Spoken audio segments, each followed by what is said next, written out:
Señor les bendiga, amados hermanos. Damos gracias a Dios porque estamos en este tiempo para poder meditar, poder estudiar la palabra de nuestro Dios. Para ello vamos a pedir al Señor su guía, su dirección, para que podamos recibir el mensaje que el Señor ha preparado para nosotros. Vamos a orar y vamos a pedir al Señor en este momento.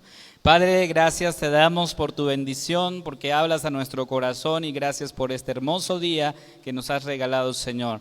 Aquí estamos dispuestos a escuchar tu palabra. Rogamos y pedimos, Señor, que tu Santo Espíritu nos ayude a entenderla. En el nombre de Jesús oramos.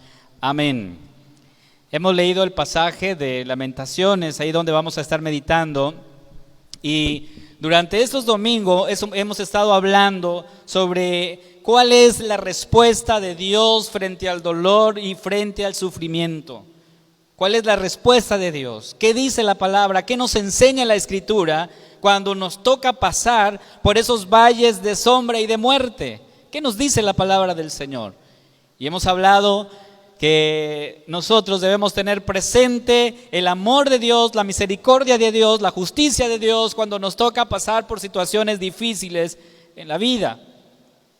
Y el día de hoy creo que es algo que debemos de considerar siempre cuando nos toca pasar por esa situación, pero no solamente cuando nos toca vivir por situaciones difíciles en la vida, sino en cualquier momento, en cualquier circunstancia. Tener presente que tú y yo debemos refugiarnos en la palabra de Dios. Refúgiate en la palabra, es lo que vamos a aprender el día de hoy. Vamos a refugiarnos en esta palabra que ha sido revelada para nosotros. Sin embargo, nos encontramos también con el hecho de que muchos predicadores tal vez juegan con el dolor de las personas, haciendo posibles promesas que tal vez no pasarán, prometiendo milagros o haciendo supuestos milagros. Pero ¿qué nos dice el Señor, hermanos? ¿Qué nos enseña la Escritura? ¿Cuál es la respuesta de Dios cuando nos toca sufrir? Hay mucha falsedad, y cuánta falsedad se predica en muchas ocasiones de los púlpitos o las plataformas. Investigando un poco, me di la tarea de escuchar algunas predicaciones, que quiero omitir el nombre de estos predicadores, pero quiero mencionar lo que ellos dijeron en su momento y que me causó eso, el hecho de saber cómo es posible que tú creas eso, a menos de que no estés refugiándote en la palabra. Podrías creerlo, podrías pensar en ello. El primer predicador que escuchaba, él decía: el Señor me dijo que los que están gorditos el día de hoy perderán peso. Yo dije, wow, sorprendente, pero así lo dijo en una predicación. Otro predicador también dijo lo siguiente: si tú eres hijo de Dios, entonces eres Dios. Y lo afirmó varias veces, y él concluye diciendo: somos dioses al igual que Cristo. Y dije, wow, o sea, ¿cómo se atreve a decir eso? ¿Cómo es posible que diga eso? Hay otro predicador que también comentó lo siguiente, y de igual manera dijo: Dios no hará nada en esta iglesia sin antes preguntarme primero a mí. Me tiene que consultar todo lo que haga aquí en la iglesia. Dios me tiene que consultar primero. Y yo dije, wow, imagínense. Y todos, amén, sí, amén. ¿Por qué pasa eso, hermanos? ¿Por qué sucede eso? El profeta Oseas responde, Oseas 4:6 dice: mi pueblo es destruido por falta de conocimiento. Si no nos estamos refugiando en la palabra, eso sucede. Creemos todo lo que nos dicen. Y esta es la verdadera razón, hermanos. El pueblo, la iglesia, no conoce al verdadero Dios que se ha revelado en esta palabra y lo que nos ha enseñado. El teólogo Juan Calvino buscó que los miembros de su congregación fuesen discípulos, no de él, sino discípulos de la Escritura, de la palabra de Dios. ¿Y por qué razón, hermanos? Porque hoy muchos están preparados en muchas áreas, hermanos, y qué bueno, el área de conocimiento es amplia. Muchas personas leen y leen mucho, leen, y es bueno leer, pero pocos saben manejar la palabra de Dios, la palabra de verdad con precisión.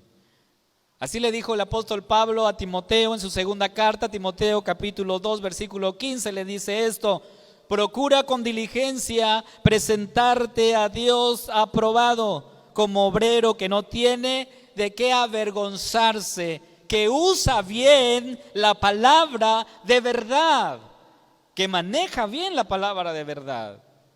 Entonces necesitamos nosotros refugiarnos en esta palabra. Pero yo quiero irme por el otro lado. Es cierto que nosotros sabemos cuáles son los resultados cuando nosotros nos refugiamos en la palabra, cuando nosotros bebemos, comemos de esta palabra. Pero quiero hablar del lado opuesto. ¿Cuál es el efecto de desconocer la Escritura? ¿Cuál es el efecto negativo de no estudiar la palabra? ¿Cuál es el efecto, hermanos? El primer efecto que vemos aquí en el texto es que el pueblo no sabe distinguir la falsa predicación. Ese es el primer efecto. Cuando no leemos, cuando no estudiamos, cuando la palabra de Dios no es nuestra meditación, el primer efecto es que no sabemos distinguir la falsa predicación.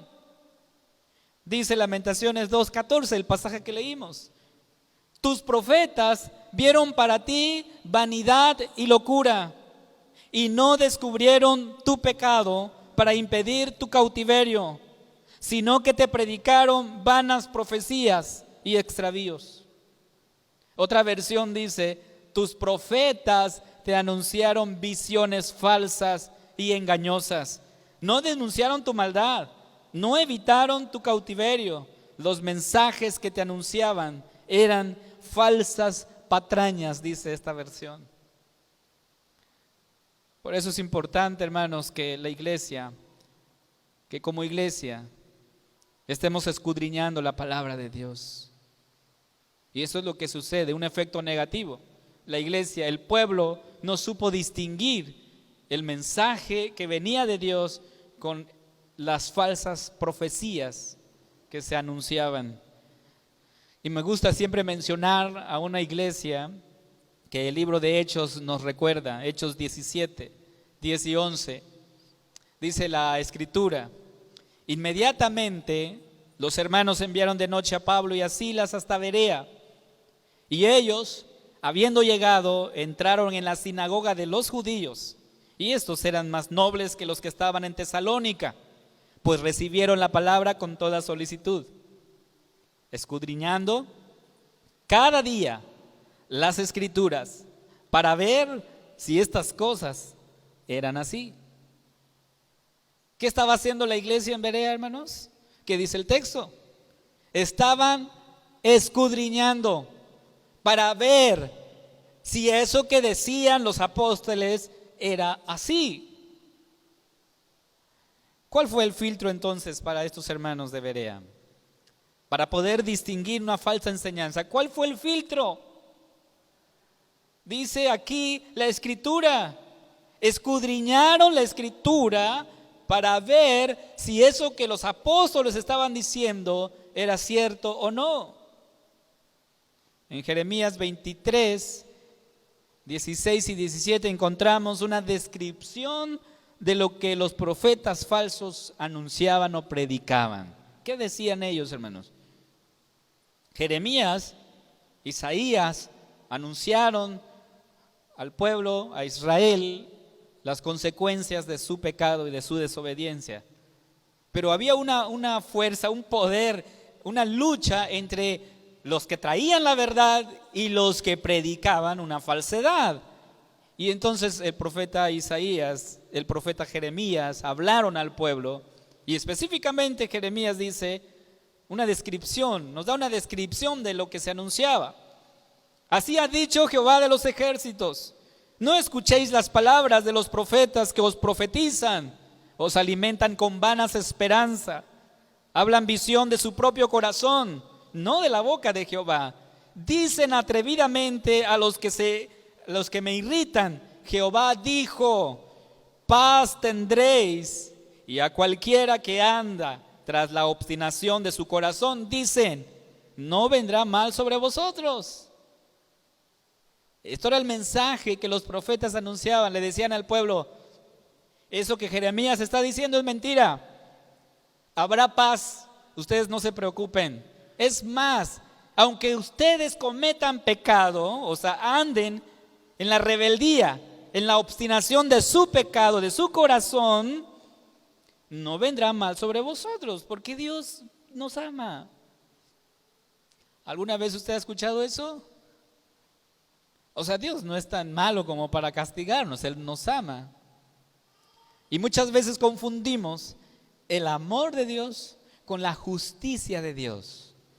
Si tú me has seguido durante esta serie de sermones, las respuestas de Dios frente al dolor, te habrás dado cuenta que iniciamos hablando de la misericordia de Dios, pero también hablamos de la justicia de Dios. Hemos hablado de el amor de Dios y el día de hoy estamos hablando del tema de la palabra de Dios, que debemos refugiarnos en la palabra de Dios. Refúgiate en la palabra. Predicaciones vacías es lo que se escuchaba en el tiempo de Israel. Predicaciones vacías, falsas y mentirosas. ¿Cuáles son estos tipos de predicaciones? ¿Cómo los distinguimos, hermanos? ¿Cómo distinguir la falsa predicación? Una de las características para poder distinguirla es cuando aquella no confronta al pecado, no confronta al pecador y no muestra a Cristo como el único mediador entre Dios y los hombres. Cuando la predicación no nos confronta, hermanos, no nos hace ver de que por la gracia de Dios estamos aquí. Y no nos dice, como dice Pablo en Romanos, que no hay justo ni aun uno, que todos hemos fallado, que todos hemos pecado. Entonces, si eso pasa, entonces es una falsa predicación. Cuando no se predica a Cristo crucificado, a Cristo muerto y sepultado, pero que resucitó al tercer día.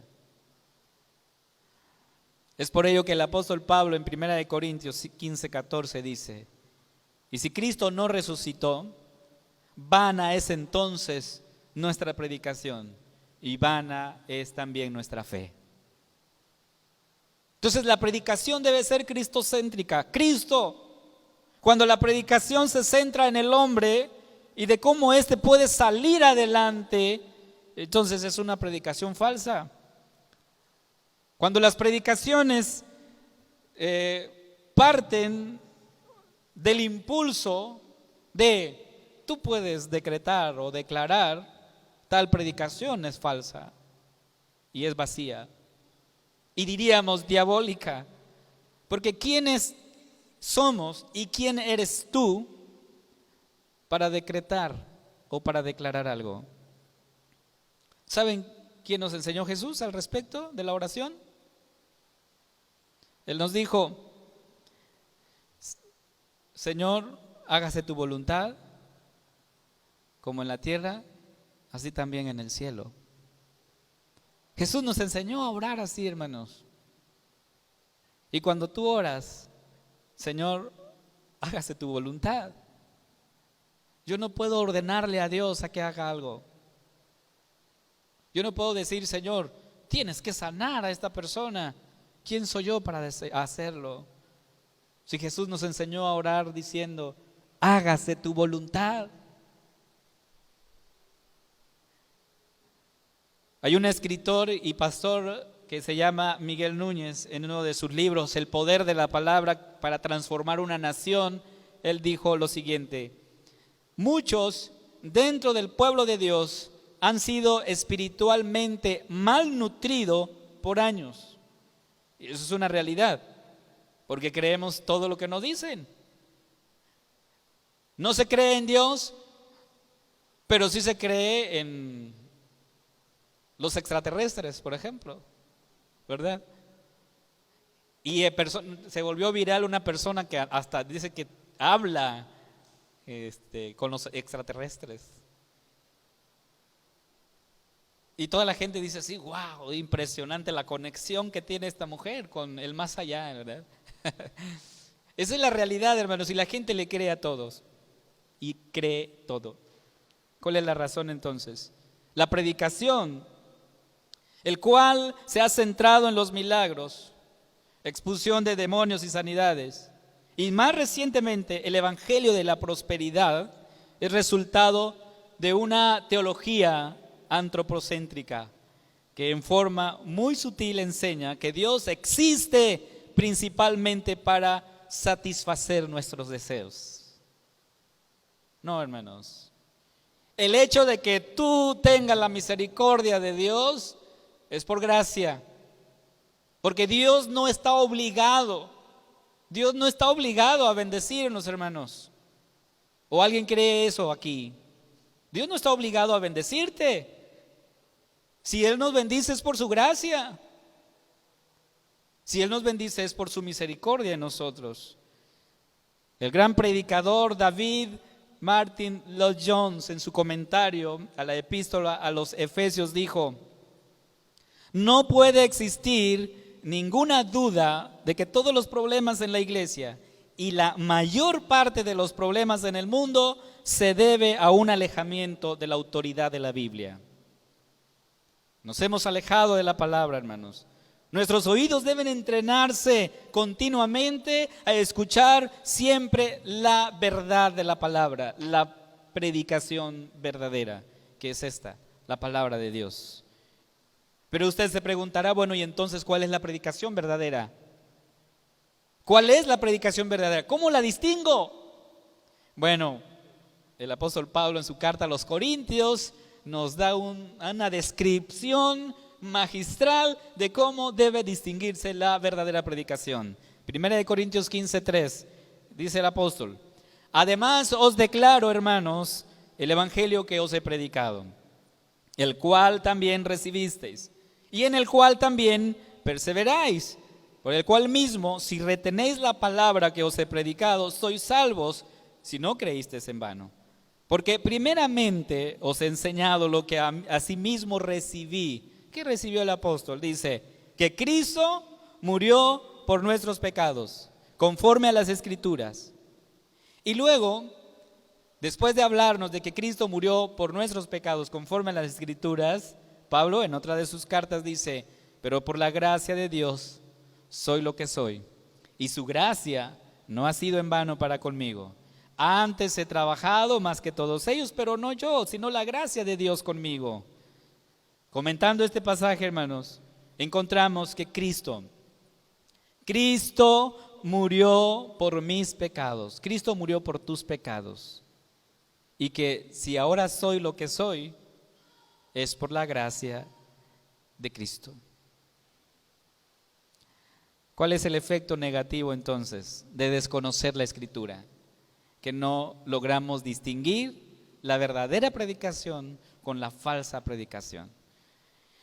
Segundo, el efecto negativo de desconocer la palabra de Dios es que el pueblo llega a tener en poco la palabra de Dios.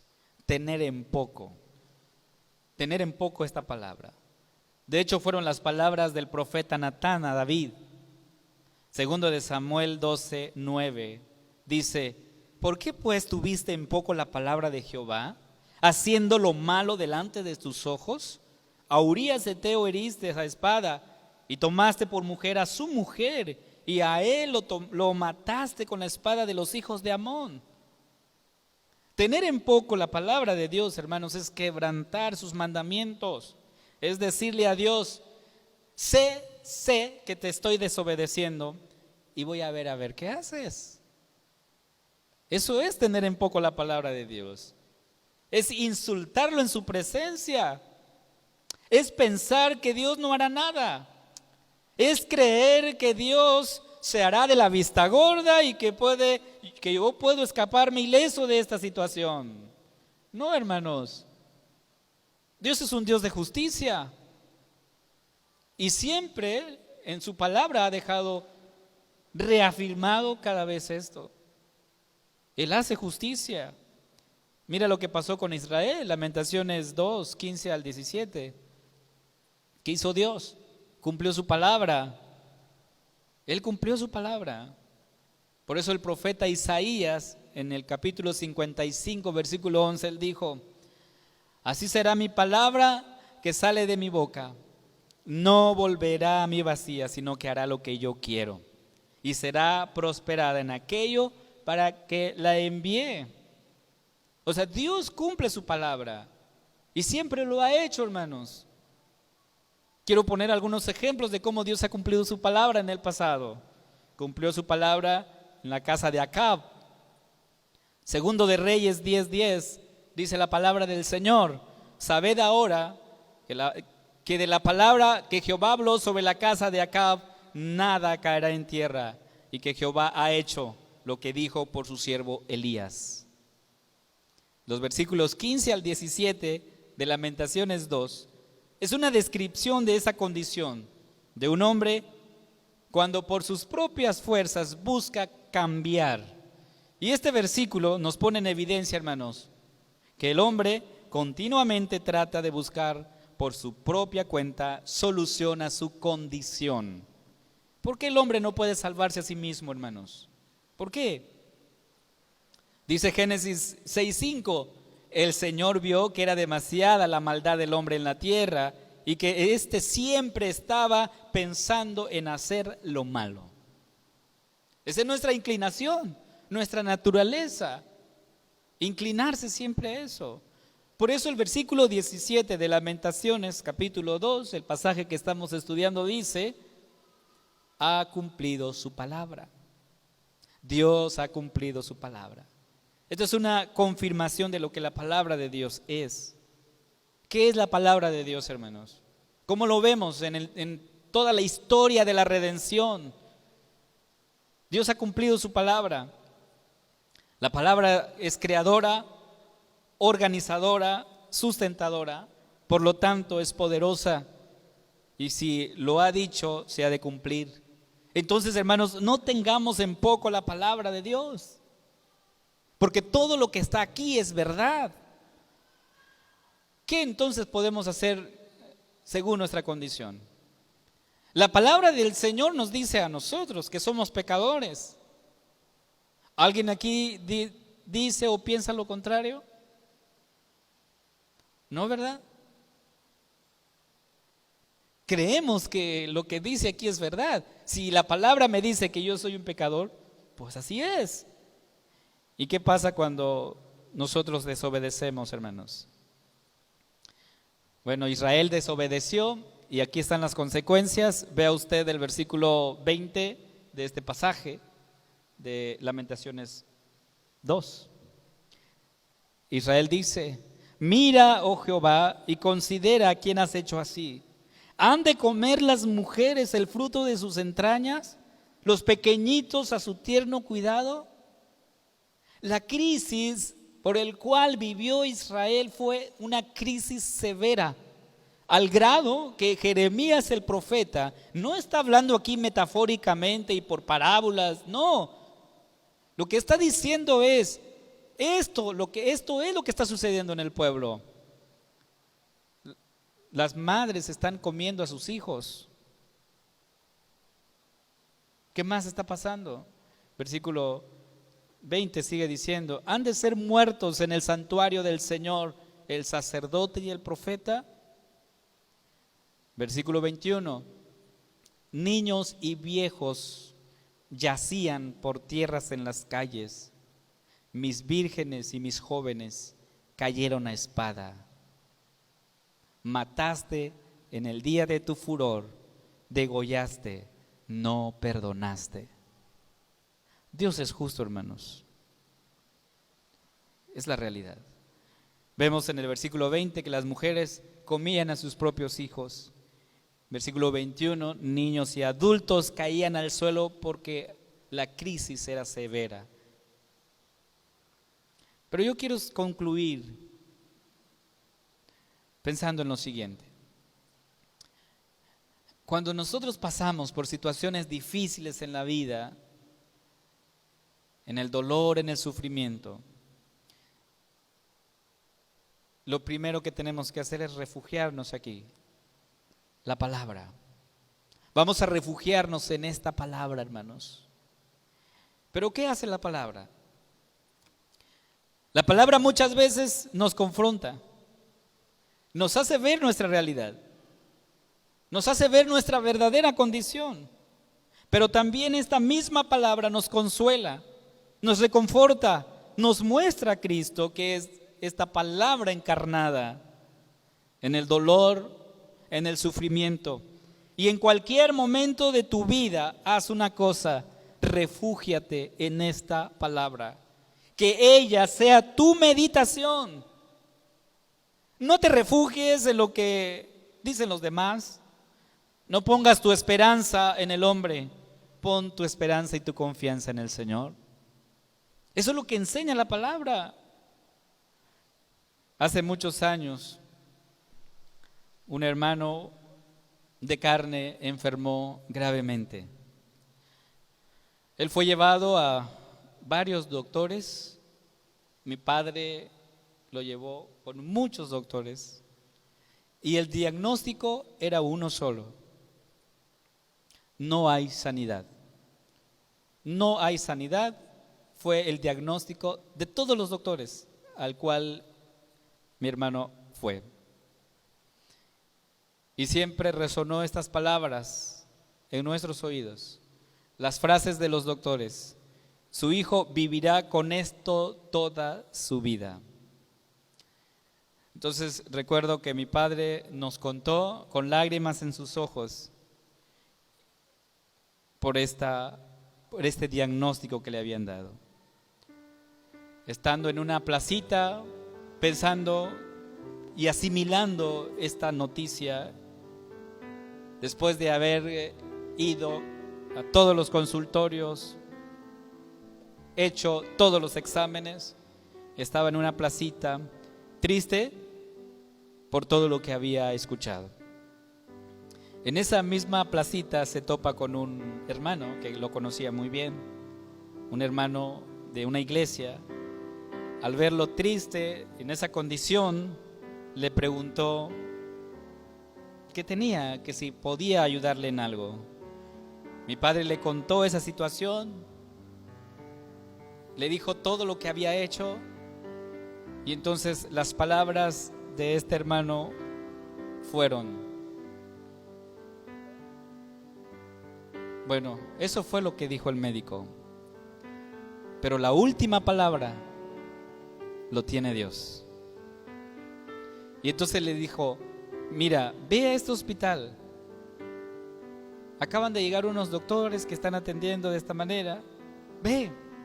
Y entonces mi padre dice: sí, ha ido a todos los doctores, a los más reconocidos, y siempre me han dado este diagnóstico. Usted vaya, le dijo. Y no quiero dar la impresión de que estoy despreciando el trabajo de un doctor.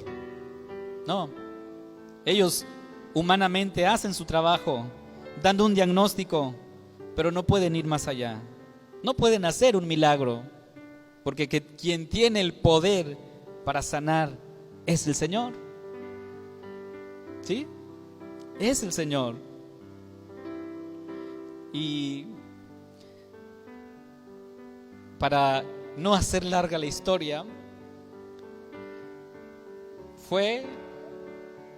mi padre, mi hermano fueron a este consultorio.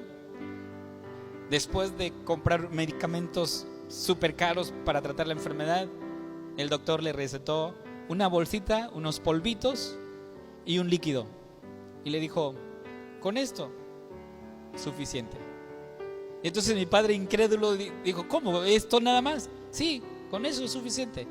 La próxima semana lo espero para ver cómo sigue. Se aplicaron los medicamentos. A la siguiente semana va a la consulta y el doctor ve y dice, va avanzando, vamos bien, está mejorando su hijo. Y el doctor le dijo, mire señor, usted no se preocupe, su hijo va a sanar.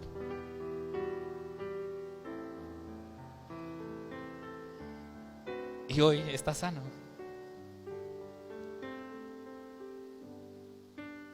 Solamente Dios tiene poder para curar, hermanos. Usa a los médicos, a los doctores para hacerlo. Pero a veces no los usa. Porque Dios tiene el poder para no hacerlo también. ¿A dónde queremos llegar con esto, hermanos? Que tú pongas tu esperanza en el Señor. Pon tus ojos en Cristo, el autor y consumador de la fe. Refúgiate en la palabra. Entonces hagamos nuestra esta palabra del Salmo 1, versículo 2, que dice: sino que en la ley de Jehová está su delicia, y en su ley medita de día y de noche. Descansemos en la palabra de Dios, hermanos, todo el tiempo. Que ella sea nuestro refugio, nuestra meditación, nuestro alimento todos los días, hermanos. Vamos a orar. Padre, gracias te damos, porque es cierto, somos humanos y en muchas ocasiones creemos y ponemos nuestra esperanza, Señor, en las cosas que vemos. Pero tú nos has enseñado que la fe es la certeza de lo que no se ve, de lo que no se espera. Padre, aumentanos la fe. Ayúdanos a creer en ti, a descansar en ti, porque tu palabra es poder. Tu palabra tiene el poder, no solamente para sanarnos, y puede sostener a esta creación, a este mundo, a este universo. Tuvo el poder y la autoridad para decir sea la luz, y fue la luz. Para decir haya animales, y hubo animales. Señor, tú tienes el poder para todo.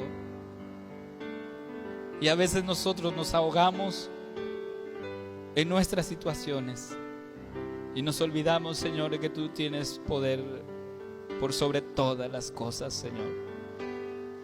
Permítenos descansar en ti, refugiarnos en ti, el autor y consumador de la fe, y que tu palabra sea siempre nuestro deleite y nuestra meditación.